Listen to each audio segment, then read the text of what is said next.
We've got here Harry and James. Hi. Harry and James, yeah. Okay. We'll go with Harry. We're talking about Nicolas Pepe earlier, and there have been a few examples where very expensive young players are struggling at clubs. Is that a reminder to all, you have a whole crop of young talent, is it a reminder to them that you never take anything for granted, and when things are going well, you have to keep pushing on? Yes, and we are all human beings, and 1 + 1 is not always 2, and you have to bring them from different countries and cultures and styles of play, and they have to adapt, and they have to fit within a system, and they have to fit within a different environment, and that sometimes takes time, and sometimes it works, and sometimes it doesn't, but obviously I feel extremely responsible, especially when we are demanding to buy players for huge amounts, to make sure that we've done the work to make it happen, but sometimes it doesn't, and it's part of that. At the end is a bet. When you're buying a player, it's a bet, and that bet can go wrong, because at the end it's a human being. A player can get injured. Look what happened with Jurgen. We are extremely happy, but we don't, for a different reason, we don't have a player on the field, but we pay a lot of money. It's a player that's going to be really important, so it's not working at the moment because he cannot fulfill his job, but sometimes it's that reason, sometimes the reason that he's not fitting, he's not playing well enough. The coach makes so many mistakes that he doesn't get the best out of him. A lot of times this is the problem as well.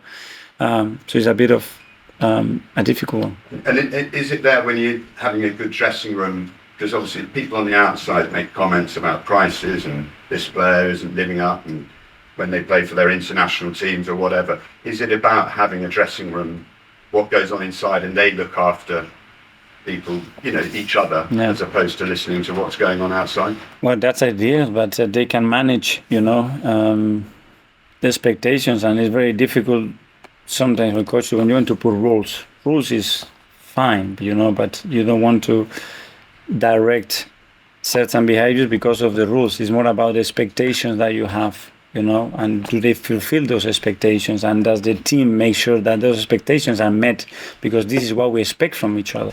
That's probably what you're saying, and it's much more powerful, I think.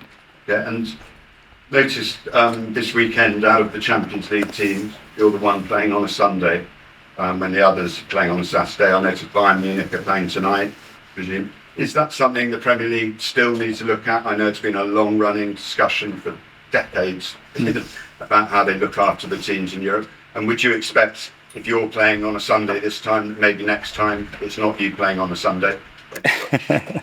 Is that the way to do it if someone has to play on a Sunday? They know what the ideal is, the time that we want for recovery, but to prepare games as well, with the travel that is involved, with the importance of that competition. Yeah, what we can ask them is try to help us. That's all we can do, I think. And finally, we go to James. Yeah, I'm sure. Just go back to Sean. The brilliant 10 years at Burnley, came to Everton and kept him up. Do you think, anyway, he's slightly underappreciated by the media and maybe fans in general? I don't know. I have a really high and strong opinion on what he's done, what he is as a coach, what he is able to transmit, what he has created, whatever he's been. I think what he did at Burnley was remarkable. Did he win a trophy? No, but I think it's much bigger than a trophy what he did. But unfortunately, probably the highlight of the coaches that pay attention is just when you do that. And I think I value a lot what he did for Everton last year in a really difficult place, how he did it as well. So I think he's a great coach. And you mentioned that his style of play isn't just about using physicality.